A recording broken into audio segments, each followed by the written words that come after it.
はい、マクティです。今日もご覧いただきありがとうございます。今日はこちらホンダベゼル2025年9月に購入したベゼルなんですが、今2026年の1月終わる時点でですね、すでにもうなんと8000キロ台、もうじき9000キロに届くんじゃないかっていう勢いで乗っております。このままいくとですね、年間2万5000から3万キロぐらいいっちゃうんじゃないかななんていう気がするんですけど、そんな僕のですねベゼルもうすでに手足のように扱えるようになったので、そんな感じの良い点、あとはもしかしたらちょっとここはなっていう気になった点などをお話しできたらと思いますので、よろしかったらご覧ください。どうぞ。はい、まずですね、こちらもうね、このさっき冒頭でも話した通りね、走行距離がどんどん伸びちゃってる理由は、あまりにもですね道具として完璧。もう乗り心地もいいし、燃費もいいし、見た目のスタイルもねもう満足しているという、そんなホンダベゼル、この2025年式なんですけども、これはですね、いや想像以上にいいなというところで、その辺お話ししていけたらと思います。当然燃費気になるじゃないですか。いい HEV、 トヨタ車と比べてどうなのとかね、他のハイブリッドと比べてどうなのっていうところはあるんですけど、やはり長距離、僕みたいに高速道路での移動が多いとですね、12月こんな感じ、1月はこんな感じということで、やっぱり高速道路のところ行くと25から6、メーター読みなんで、これ実際はマイナス1ぐらいしたらいいのかななんて思うんですけども、そのぐらい伸びてます。ですので長距離ですとそのぐらい伸びると。で短距離だいたい5キロぐらいの通勤で使うと17、8ということで、それでも十分いいんじゃないかなと思います。そういった燃費の良さがですね非常にいいので、これね長距離いっぱい乗る人だったらやっぱりいい HEV のハイブリッド車の方がガソリン車よりいいんじゃないかなと思います。逆にね、あんまり乗らないよなんていう方はガソリン車で全然構わないと思いますし、いい HV の方が優れてるって言ったら当然ね、静粛性とかトルク感とかもあるんですけど、その辺はですね僕の乗り方にとってはいい HEV のこのハイブリッドすごく合ってますね。何せ静か、もうね同乗者乗った人が大体ねみんな驚きます。めちゃくちゃ静かだねこの車っていうことで、なんか家族もねいろいろ乗せて、親父もですね、なんだこの静かな車とかね、家族も静かだねなんて、で会社の同僚も静かだなこの車とかね、みんな驚いて乗ってますね。やはり運転してる僕自身が一番この静粛性は驚くというところでございます。僕は9月からホンダのアプリで全部記録をつけてるんですが、だいたい今まで使ったのが5万円台ぐらいのガソリン代なんですね。ところがこれがもしアバルト、そのままアバルトだけでやるとすると倍の値段がかかっているということで、半年も経ってないですよ。10、11、12、4ヶ月で6万円ぐらいのガソリン代の差が出てきているということで、趣味として乗るんではなくて移動として乗るんだったら本当ですね、こういった EHV っていいなと思います。こちらですね、本当運転しやすい。意外とこの車幅がですね、見た目パッと見大きいんですけどコンパクトなんですよ、寸法上で。やっぱりコンパクト SUV って言われてるだけあってね、狭い道こう入っていってもですね非常に運転しやすくて、すれ違いなんかも避けたりするのも、バックしている下がったりするのもですねすごく運転しやすい。もちろんその運転しやすい狭さのところでの便利なのがこのマルチビューウィンドウですよ。これサイドだったりですね、人通りを見て確認して自転車来てないかなとか車来てないかななんていうのもカメラでこう左右180度見えるわけですよ。こういったところがですねやっぱりついてるから、そういう狭い道でも運転支援しやすいので、これからまだベゼルを購入したいなと考えてるとか、中古で買いたいななんて言った時はこのマルチビューはついてるの絶対おすすめだと思います。これねついてるかついてないかで運転のしやすさはもう全然違うと思いますし、僕はこのマルチビュー毎回フルに活用してますので、これがね優れてる点のもう一つ言うと、マルチビューって近くに例えばガーッとなると勝手にマルチビューにこうモニターが切り替わってくれるんですよ。そこがですねすごく良くて、あっと思った時ピッピッって鳴る瞬間にもうカメラで近いよって表示してくれる、その機能もあって、いちいちボタンを押さなくても危ない時ギリギリの時、そういった時に切り替わってくれるという機能もあります。あとは狭い道なんか行く時はボタンポンと押してこっち側のね左側があとどのくらい寄れるかなとか、そういうのも見ることができるし、あとなんて言ってもこう走り出しの時にこの辺にねちっちゃいお子さんがいたりしても見えないじゃないですか。それ猫とか犬とかいるかもしれないし、何か物があるかもしれない。そういった時に後ろも前も左右もこういったマルチビューで安全確認してからアクセル踏めるっていう安心さ、これはですねやっぱりマルチビューカメラ、もう今いろんな車ついてますよ。ただホンダベゼルの場合はオプションなので、このオプションをつけてない車はどうしてもいらっしゃいますよね。前期なんかだと見分けがつかないんですけど、この後期の2024年5年車はミラーを見るとですねマルチビューをついているかどうかが分かるんですね。左のミラーにこう補助ミラーがついている車はマルチビューオプションをつけてなかった車、僕みたいにマルチビューオプションをつけた車は左のミラーがすっきりしてるデザイン。当初ねすっきりさせたいからなんていうので選んだとこもあったんですが、いやいやいやそんなことじゃなくてもう機能として素晴らしすぎる、そこがですねあるので狭い道も楽に入ってくるという、その運転しやすさ、そこがいいなと思います。で今これ撮影してるのが1月、今極寒ですよ。今日なんかも大寒でものすごい寒かったんですけど、朝6時からね今日もちょっとサウナ行こうなんていうのでいつもサウナ朝6時に行くんですけど、そのサウナ行く時にもうステアリングなんか寒くて触りたくないんですよ。この車素晴らしいのはステアリングヒーターですよ。これもうボタン一つですぐあったかくなる。もうほんとすぐあったかくなるんですよ。これホンダベゼルのこのねステアリングのヒーターのすごいのが一周全部あったかくなるんですよ。どこを触ってもあったかい。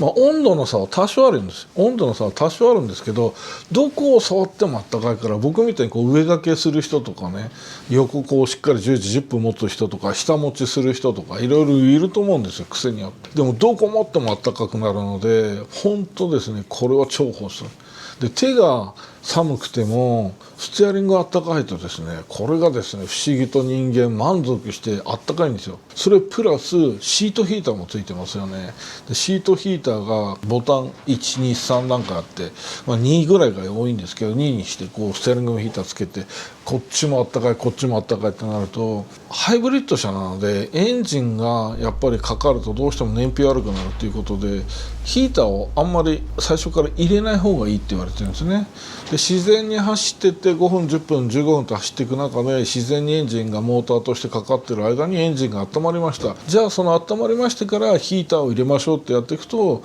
燃費に負担がかからない程度にエンジンももう温まってるからそこで音符出てくるんですけど、まあ、そういったところもあってですね、あんまり最初からエンジンかけた瞬間にはヒーターを入れないんですよね。僕も押してもエンジンかかってもすぐ音符出てこないんですよ。これがね四駆の方のシステムだったらついてるんですよね。ただ四駆にすればよかったななんて最近はねちょっと時々思うんですが、肉のねこの FF モデルではそのヒーターがですね電気的に温めるっていうのが機能がついてないので、寒冷地で買う方なんだったらもう四駆、後期だったら四駆が絶対いいですね。これ前期だったらついてたっぽいんですけど、後期だったらもうとにかく寒冷地仕様の四駆、それを買うことによってそのヒーターもついてるんですけど、まあ、僕の場合はついてないのでエンジンが温まってからヒーターを入れるという癖がついています。なおこのステアリングヒーターとシートヒーターはオプションじゃなくて標準でついているという点もすごいですよね。まあ、あとはやっぱりですねこう時々後ろに人を乗せることがあるんですが、そういった時に後部座席の広さ、このクラスの SUV で逸脱している感じがあって、これはですね本当いいんじゃないかなと思います。やっぱ足元も広いし、普通だったらねこのイメージですよ。このデザインから乗ったらもうこんな感じになりそうじゃないですか。まあ天井がちょっと若干低めだっていう人もいるんですが、この足元の広さ、もう足がこうやって組めちゃうんですよね。女性なんかでも余裕だし、男でも足組めるぐらいな長さがあるんですけど、家族なんかもまあ非常に満足してて乗り心地がめちゃくちゃいいねって言ってくれているポイントかなと思いますので、もう座り心地はとにかくいいので、リアシートに乗ってみんなでどっか旅行行こうなんて言ってもとてもですねリアシートの人も疲れないんじゃないかなと思います。皆さんとにかくベゼルを選ぶ最終的な判断としてこのスタイルも一つの選択肢だと思うんですよね。僕もそうなんですけど、このスタイルの良さ、あとはこのフロントのねこのグリルが変えられて黒にできたりこのままにしたりとか、いろんなフェイス替えみたいなことができるこの遊び心、本当ですね、そんなのってなかなかないですよね。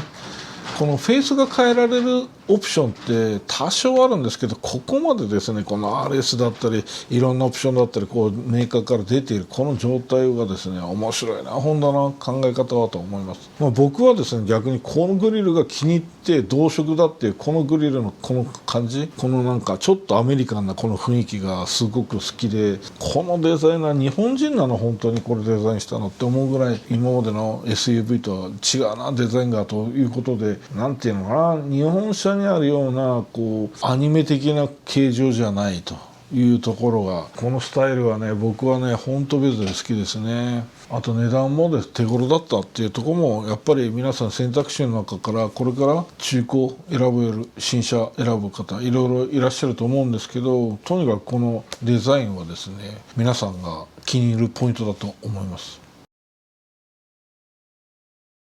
今もうじき27年28年には新しいベゼルが出るかもしれないしな、フルモデルチェンジそこを待とうかななんて思ってる方もいると思うんです。ただ僕は逆に前のモデルの最後が買う時も売る時も一番いい。なんでかっていうと、買う時に次のモデルが出るって分かっていればその前のモデルは安くなります。メーカーさんも在庫処分的に安くしてくれる可能性もあるし、逆に売る時フルモデルチェンジ前のを買ってじゃあ5年後に売る時も前の方のベゼルなんだけど現行ではないんだけど後期の最終型ですっていうとやっぱり下取り価格も上がると思うんですよね。なんて言ってもやっぱり車は前期モデルはいろいろ課題が残るんですよね。これなんかもそうですよ。これも足回りだったり、あとはエンジンの動力の電気との切り替えの方法とかいろんな部分でですねやっぱり改善されていて、一回前期乗ったことあるんですけどやっぱりかなり違いますね。この前期と後期ではこの前期ちょっと借りて違うのかなと思ったらねかなり違うな。やっぱりですね後期の方が僕はこれまだ新しいっていうのもあるんですけど、そこをさっぴいてもですねやっぱりいろんなところが改良されてたんだなという気がします。特に乗り味についてはこの後期の方が乗り心地というのか走り心地という感じがするのはこっちの後期が圧倒的におすすめなんですよね。なので次にもし28年27年どっかでフルモデルチェンジがされたベゼルを待つんだったら僕はそこを待たずに今これから買って最終後期として持って早く乗って楽しむ方が僕はおすすめかななんて思ってます。ちょっといまいちだななんてよく書き込みで書かれてるとかそこが心配だなんて言っているところがあると思うんですが、乗り心地でいうとの足の硬さ、これはですね最初の動画でもお伝えしたんですが、これで足回りが硬いって感じることはまずない、絶対ないって断言できるぐらいちょうどいい。本当ですね乗り心地いいです。どんなラフなところ走っても何してもで、しかも僕は夏タイヤも冬タイヤも18インチなので、今これスタッドレスですけど夏タイヤに買ったモジュールのホイールもその前のこのタイヤでのノーマルタイヤでもどれでもですね乗り心地はとても良い。16インチのベゼルまだ乗ったことないんですけど、僕は夏でも冬でも18インチを履きたいのでこれにしてますけど、トヨタ車みたいにふわふわはしてない。トヨタ車ってふわふわする、もう僕あれがどうしてもですね運転してて酔っちゃうんですけど、そういうふわふわ感はないのがいいなと思います。この最小半径が大きく感じるなんてことは乗っててないですね。全然ない。ほんと全く一度も感じたことないな。どんな狭い道どんな狭い駐車場入ってても最小半径全然切れない、さすが 5.5 メートルだからななんて思ったことはまずないな。やっぱり最終半径効かないっていうのは6メーターとか 5.8 メーター以上になってくるとこう2車線道路を U ターンするのに厳しくなるんですよ。 5.5 を越してくるとね 5.78 になってくると、そうなってくると当然1回で切り返しできなかったってなるんですけど、僕はこれ切り返ししたもう全然問題なく今までできるし、狭いところで避けながらこう入っていくとか、あとは駐車場で狭いところこうバックで入る時とか、そういった時も全然困ったことはないです。この車ってもうほんとベゼルで乗ったらベゼルユーザーみんなが秀逸だっていうこう回生のねこのレバーあるんですけど4段階、この回生のレバーを使っての減速がすごくいいんですよ。高速道路で1段階2とかこうやっていくとヒューって下げたり、交差点なんかでもヒューってもう止まるんじゃないかぐらい効くんですけど、そこでいいか悪いかは別としてリアブレーキがつかないんですね。これが本田さん改良した方がいいんじゃないのって少し思うのが、4にしたらやっぱブレーキはつけてほしいなと思うんですね。ブレーキがついてるかどうかはモニター見ると分かるんですけど、その改正が4の段階ではつかない。例えば改正だけで高速道路バーって4段階に引くと結構ヒューってブレーキ的に減速するんですけど、その時にテールランプはつかないのでそこはちょっと心配な点。ただオートクルーズでヒューってちょっと前の車が減速した時ヒューってやる時は必ずブレーキつくので、そこは安心できるポイントなんですよね。オートクルーズ機能は今のこの後期から渋滞でも使えるようになったんですけど、便利本当ですね。渋滞中ほぼ自動。よくね止まり方が急だっていう方いるんですけど、本当にそうって思うぐらい普通に止まるんですよ。後期でもプログラム違うのかなっていうぐらい、ネットでねいろいろ書いてる人はやっぱりね24年後期になってモデルすぐぐらいのコメントなのかなって思うんですけど、少なくとも僕のこの25年の9月納車のものは渋滞で急ブレーキでキュッて止まるようなことってないんですよね。助手席の荷物が崩れ落ちるとかこう動くとか一度もないので、非常に優秀なのでもうほぼ渋滞自動で、この間1月2日に四国から帰ってくると雪道の渋滞もずっと自動、もう何にもせずこう渋滞モードでこう入れてですね、ずっと30キロに設定しててずっとやってて、であとステアリングレーンキープのステアリングのゆっくりだとある程度ついていくんですが、まあやっぱりスピード上がってくるとちょっとこうインターチェンジから出てくるようなああいうカーブは追従しません。ただサポートとしてはいいのでずっとオンにしたままこうずっと自分で運転しつつサポートとしてこうやっていくとすごく便利なので、あくまでもステアリングの操作はサポートとして思った方がいいかなっていう気がします。もう自動でこう全部急カーブもこう曲がってってくれるとかそんなことはないので、ただ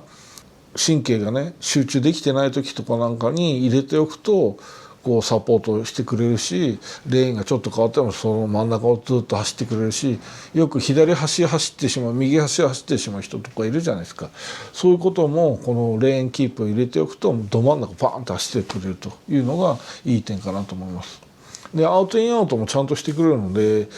左カーブに曲がる時はちょっとレーンの左に寄るし、右カーブの時は右のちょっと寄るし、いずれにしてもどっちもですねサポート機能としてはレーンキープもアクセルの操作ブレーキの操作なんかもかなり自動でできるので、もう高速道路では僕はほぼ自動で走ってるというのが実態です。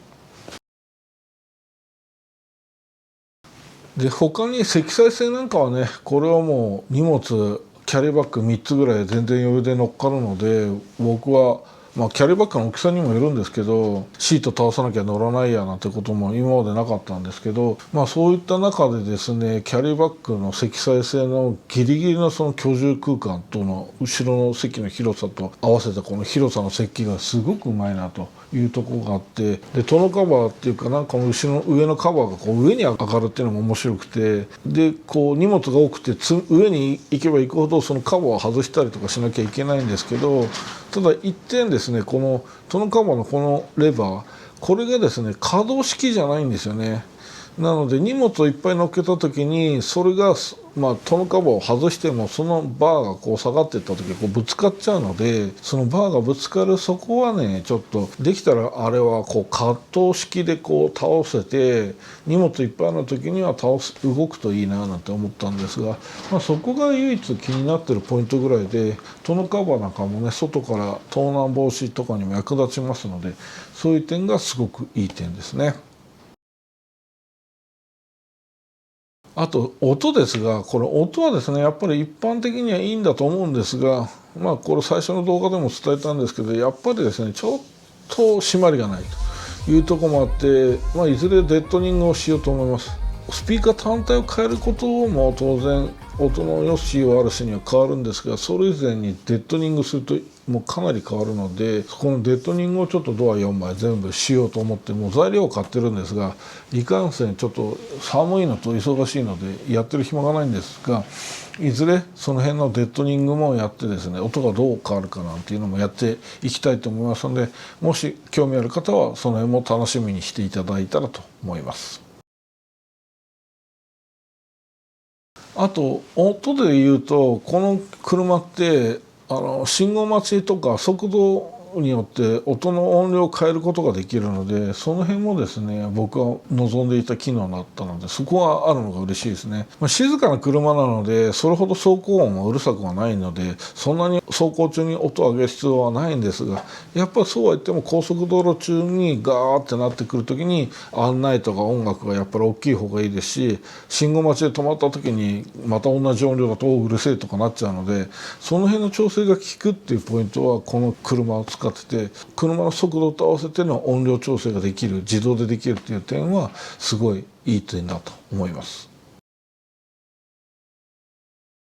充電チャージャーは iPhone とか何かに形状にもよるんですが、 iPhone15 とか17みたいにこうカメラが出っ張ってると、この標準のチャージャーはできなくもなくもないけど時間がかかるし、置いておく位置が影響するし、僕は違うのをこうやってつけましたが、 iPhone SE みたいにのっぺらしてるものをいつも置いてチャージしておく分には必要だったので、仕事用の iPhone SE なんかはそこにずっと置きっぱなしでいつも使ってますので、そういった点では便利だと。